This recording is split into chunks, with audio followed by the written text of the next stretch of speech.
Night settles slowly over a quiet street. Street lights hum. Distant voices drift through the air. Life continues, ordinary and unaware. On the pavement sits a suitcase.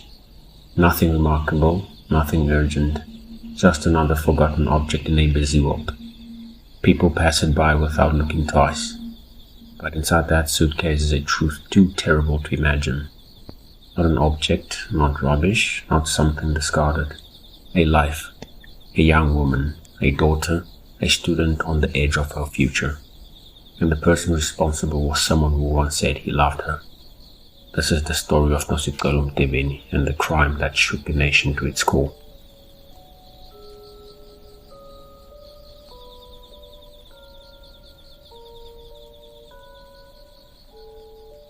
Her story did not begin with tragedy. It began in Vosloorus, a large vibrant township in the city of Ekurhuleni, Gauteng, situated about 30 kilometers southeast of Johannesburg, where Nosicelo was born on April 13, 1998. She grew up surrounded by family, guided by parents who believed deeply in the power of education. Like many children raised with hopes but limited resources, she understood early on that learning was more than schoolwork. It was an opportunity. She attended public schools. She worked hard. She stood out. Those who knew her remembered discipline, focus, quiet determination. She was not simply studying for herself. She was studying for everyone who believed in her. Her parents saw her as the beacon of hope, the one who would change the future of the family.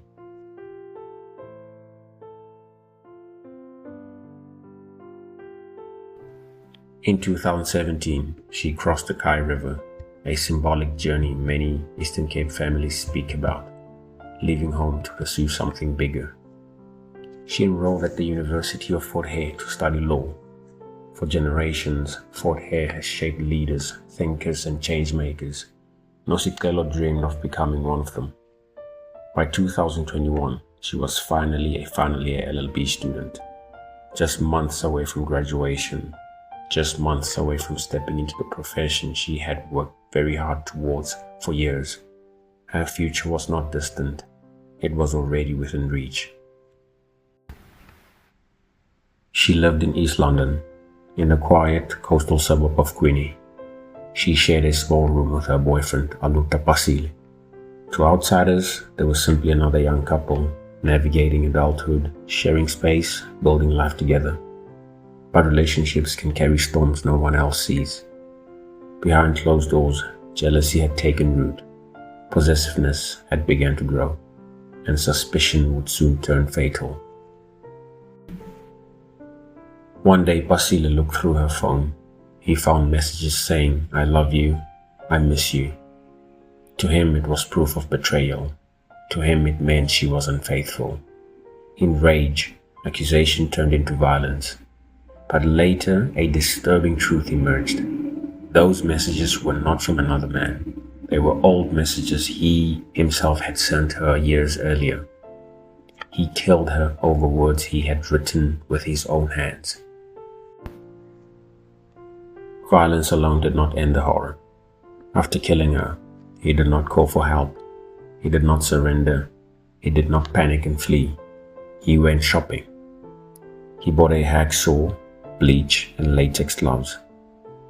Back in their shared room, he began dismantling her body. He later admitted he removed her head and hands so she could not be identified. He cleaned the room with bleach. He tried to erase smell, trace and memory. This was not a moment of uncontrollable rage. It was a prolonged attempt to erase a human being from existence. Days later, residents noticed something disturbing. A man carrying a suitcase, plastic bags, repeated trips. Then came the discovery. Inside the suitcase, human remains. Shock spread through the neighborhood like wildfire. Police arrived. Forensic teams worked. Identity was confirmed. The remains belonged to Nosicelo, the young woman whose bright future had been weeks away. Evidence mounted quickly. Witness sightings, forensic findings, searches of the room they shared, physical proof of dismemberment and concealment. This was not a mystery about who did it. It was a devastating revelation of how closely violence can live to love. The case moved through the Eastern Cape High Court.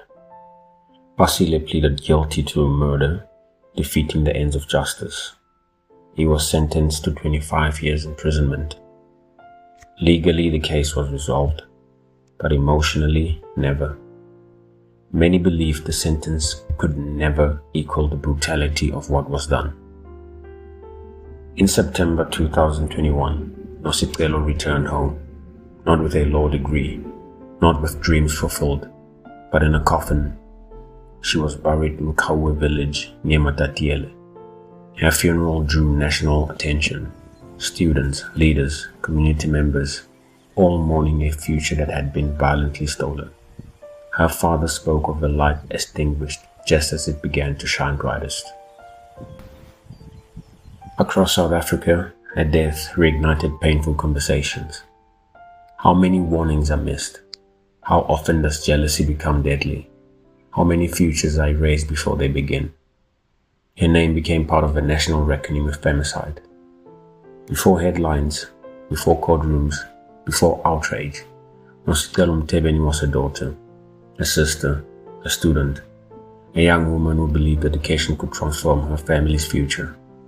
She was months away from becoming an advocate of the law instead of becoming one of its most tragic victims. Her story is not only about violence, it is about stolen potential, broken futures, love twisted into destruction. But above all, it is about remembrance. Say her name, remember her life, remember who she was before the world learned how she died. Because she was never meant to become a story. She was meant to become everything she dreamed of. And so tonight, somewhere, a family still feels the silence left behind. A chair that stays empty. A voice that will never answer again. A future that was within reach and then taken. Her story does not end in a courtroom. Does not end in the headlines. And it does not end in the moment her life was taken. It continues in memory, in love that did not disappear, in the voices that refused to let her be forgotten. Let her name be more than tragedy. Let it be remembrance. Let it be a reminder of the lives still worth protecting. Because behind every statistic is someone who loved, hoped, planned and believed tomorrow would come.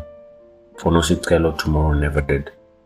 But memory remains, and memory is where she lives on. Thank you for taking the time to listen, to remember, and to bear witness to her story. If this video moved you, please consider sharing it. So her name, her life, her truth are never forgotten. Thank you for watching.